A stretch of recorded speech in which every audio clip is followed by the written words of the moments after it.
Hey, it's Jason, and I'm here with my wife, Sarah. Hi, welcome to our home. We've been here since 2007. We've been going around and visiting a lot of different properties, and I just wanted to show you our home. So over the last 12 years, we've done a lot of different projects here.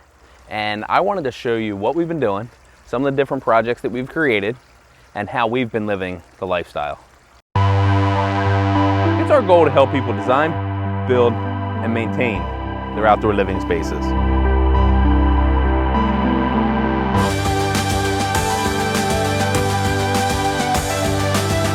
Keep building your outdoor dreams.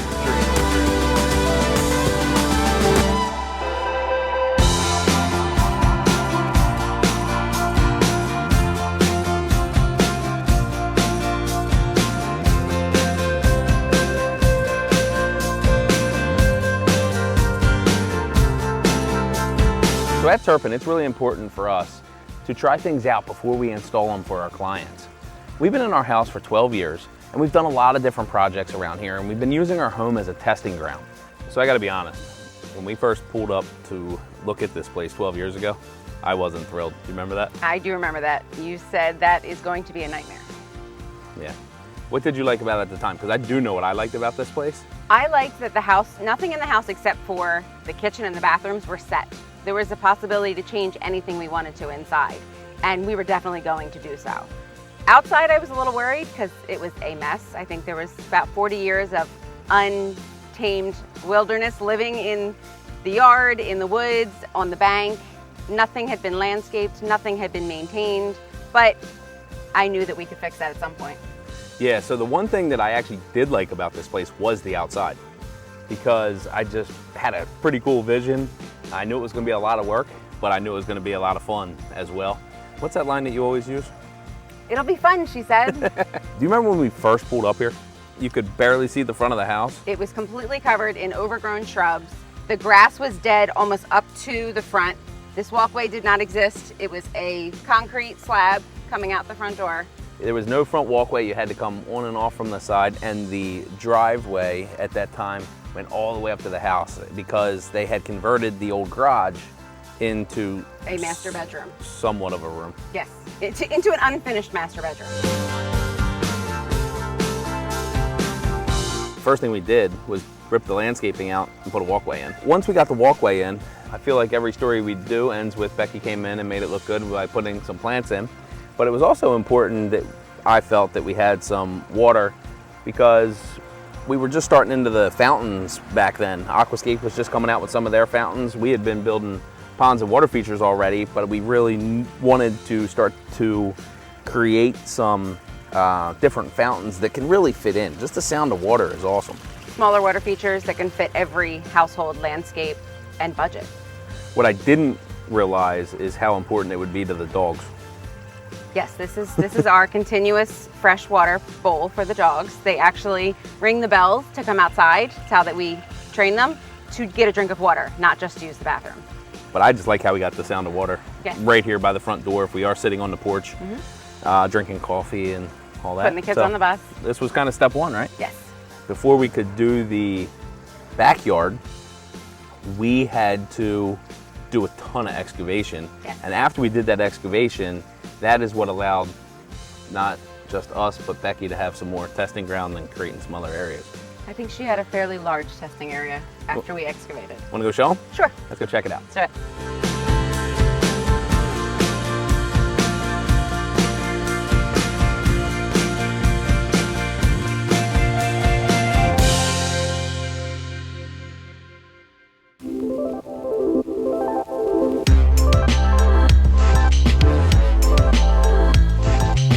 So many of the times when we are at people's projects, and this was one that we were running a test here, we like to just soften the foundation.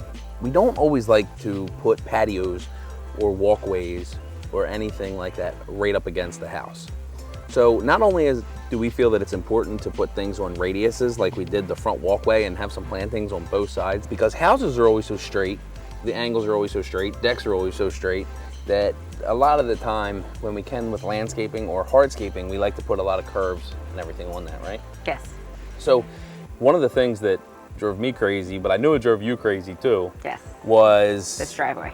this driveway and the fact that it ran all the way into what used to be the old garage, right? And it was just so hard to pull up to. It was never a pretty area. I was happier to pull the cars up as close as I could to the house so that anyone coming to visit wouldn't see like the hard driveway ending into the side of the house with no windows, no plants. It was an eyesore in the front of my house. I agree. I think it was an awesome idea that we cut that out. We softened that by putting some plantings in there. And I think that's just really important to soften any edges and curves, and you can. It's amazing what adding a flower bed will do to an area that is unsightly. Let's get on to the fun stuff. Let's go look at some of that big stuff that we did. Sounds good. All right.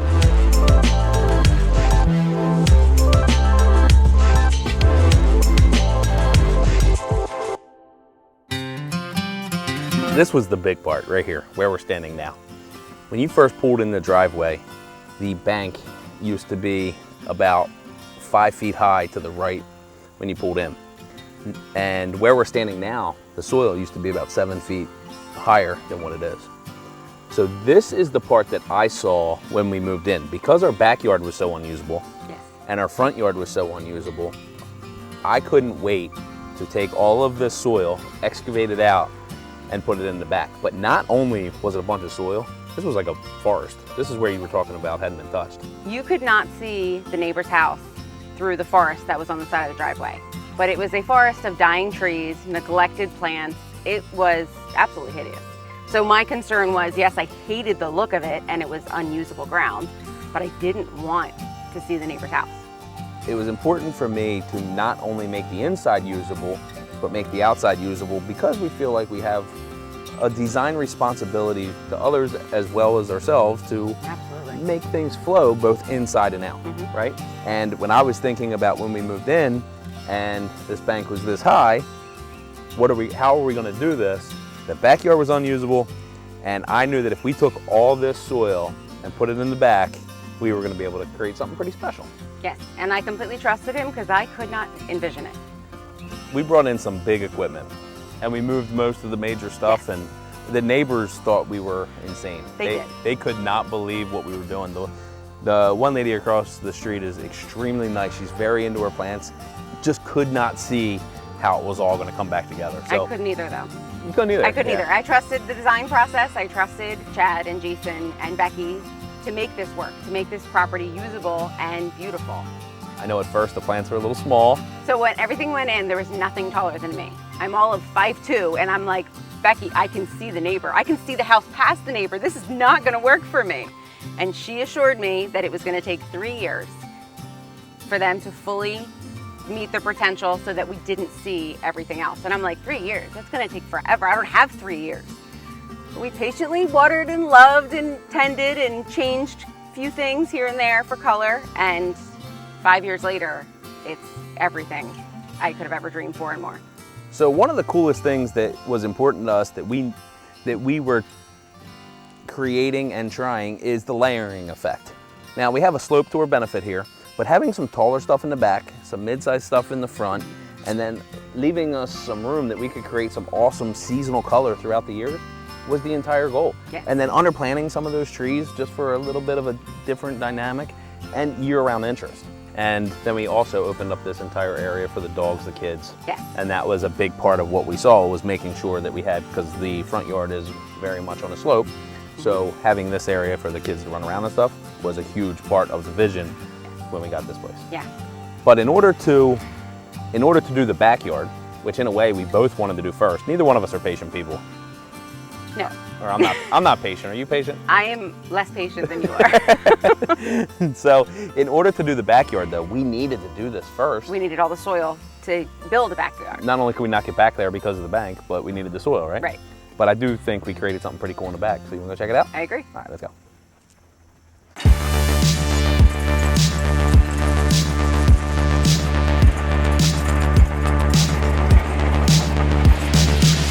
Where we are standing now was actually not here. This bank came way out farther, closer to the patio, and the bank sloped down from here. So out where the fire pit and everything is, that area wasn't even usable. That would be 6-7 feet lower than it is now, and just kept dropping off from there.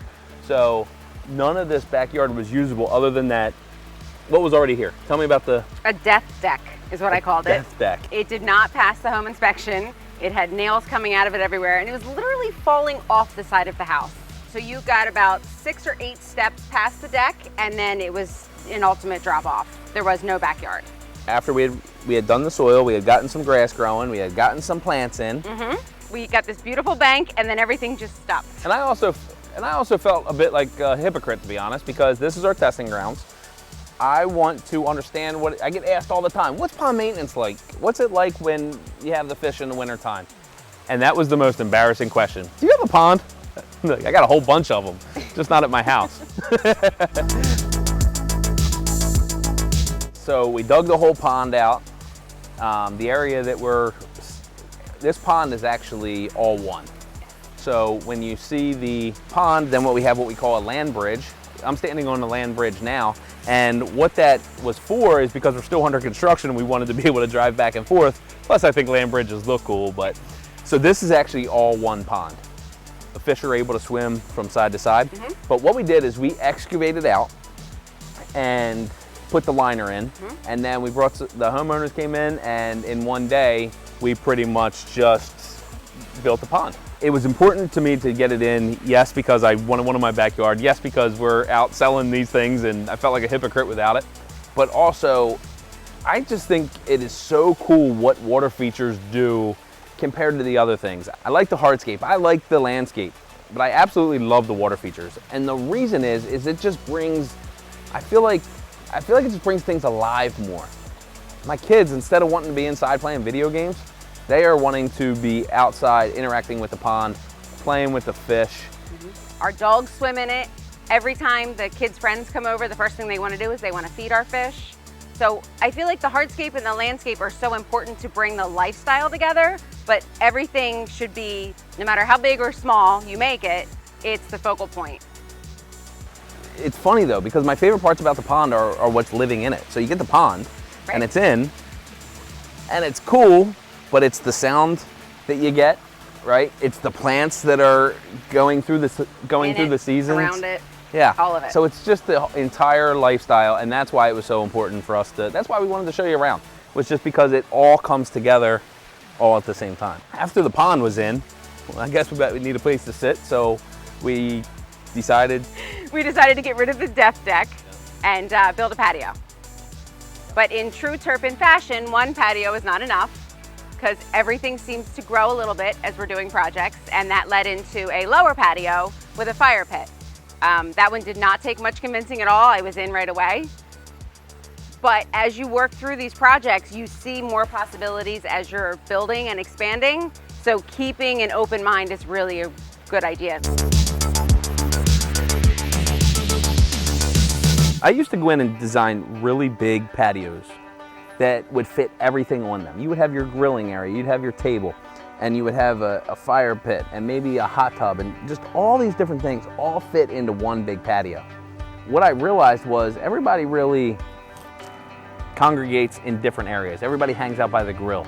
Everybody would hang out near the fire pit. Everybody would be right around the dining table or around the hot tub.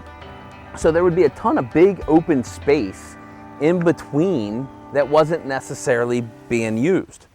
So one of the things that we did here, and we started doing with a lot of the other designs that we do, is creating some other smaller intimate areas that have a kind of a cool transition between them that is softened with plants and other rocks and boulders. And so I feel like that's what we did here. We have this lower patio with the fire pit.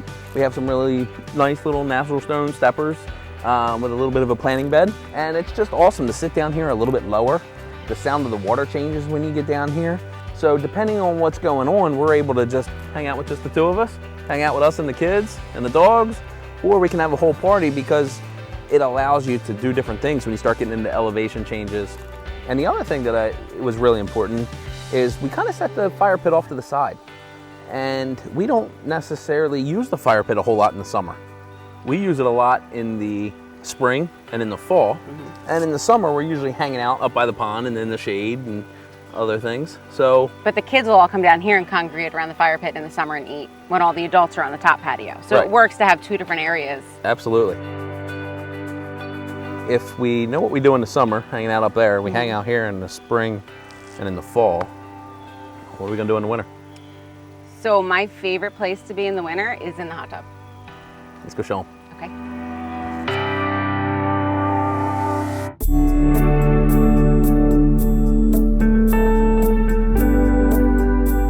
So this is where we spend our winters. This is where we spend our winters, yes. Hot tubs are a lot of fun, and to me it is important to be outside and enjoying, and this was just a way that we were able to do that. I was very excited when there was a truck pulling up in the driveway and there was a hot tub in it. I had no idea it was coming. I had no idea what we were doing, and he tends to do that a lot. So the hot tub was sunk halfway in the ground for this project, sort of. So this project, we kind of did a little test of all 3, and that way we could show. Up here, we have it sunk all the way in the ground. And if you try to get in and out there, it might be a little bit harder. But the neat thing about it is if you're having a drink in the hot tub or eating a little bit of food or something, you have room to set it on the side. Now we had a slope that allowed us to work with it. So as you come around the side, here we have it sunk halfway in. And it's easy to get in and out. And then if we want to show what it's like from the bottom side, not in at all, we're able to do that. We did put some plants in to hide that a little bit, but it also gives us the access we need to get into the pumps and everything. I love hot tubs and I think they're ugly. And if we can take them and fit them in and make them very usable, but not the first thing that you see when you walk into the backyard, we think it's important when we're designing projects to not make the hot tub the main focal point, but still keep it close enough to the house that you're able to not freeze going in and out if you use it in the wintertime like we do.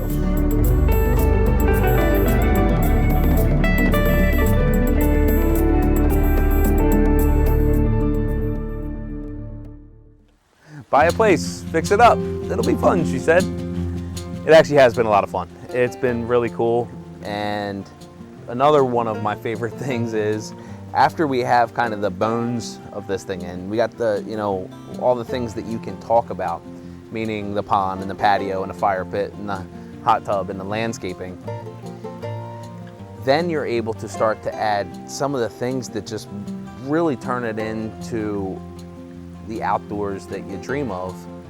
So we added a sound system throughout the back of the property. It adds a different feeling to the setting, whether I'm home alone working on my office things and I'm outside, or if I'm out front and I'm weeding. To add music into the element of the property really makes it complete, in my opinion. And I like how as much as we're doing outside, we've done some things inside, of course. Yes. And it was important that sound system travel inside and out. So when you got the Eagles game on and you're hanging out inside, you walk outside, you still know what's going on. And it's just something that I feel like Turpin does really well, is keeping in mind how you're going to use the space based on your preferences. So if you're like us, like to have people over on Sundays, we like to hang out and watch the game. We got a lot of kids running around at this point in our lives. It's important for us to be able to utilize inside, outside, and make everything kind of flow. Yes. I guess what I'm saying is it's just important to have fun with it. Yeah. Do as much or as little as you would like. We're here to help. And you can, once you have the bare bones in that allow everything to flow very nicely, you're able to add as much or as little detail as you would like. And our goal is with Turpin, there really is no place like home. And that's what we really want to push. And we want everyone to know that their home is supposed to be their sanctuary. It's supposed to be what they want it to be. Every project we do has the same basic concept, is find out what the homeowner wants, what their dream is, and then design it for them. And when you put all the elements of hardscape, landscape, water features, hot tubs and pools together, if possible, on a project, it's amazing. But it's also great to see it happen in phases like we've done here. Mm-hmm. We have great big plans for what we want to do here still. And everything that we've shown you on our property has been a process, has been a big transformation for us. And it's not finished. So don't be afraid to dream big and do it in phases.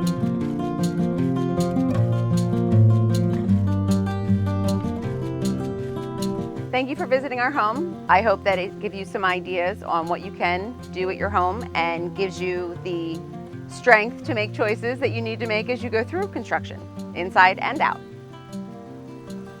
So if you guys have any questions, please put it in the comments below. If you ever want to come check it out, please let me know.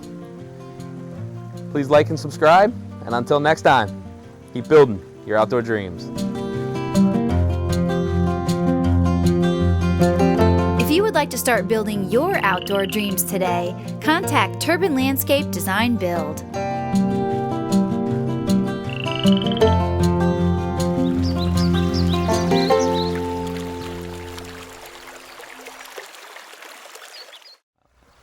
I'm screwing it up. You got a better idea? No, Okay. I just want to push you in. I was thinking the same thing about you. Can you do that one more how time? many changes? I had a stupid face when you started, and I'm afraid, I know he's going to want to use that part. And I'm like, "Urgh."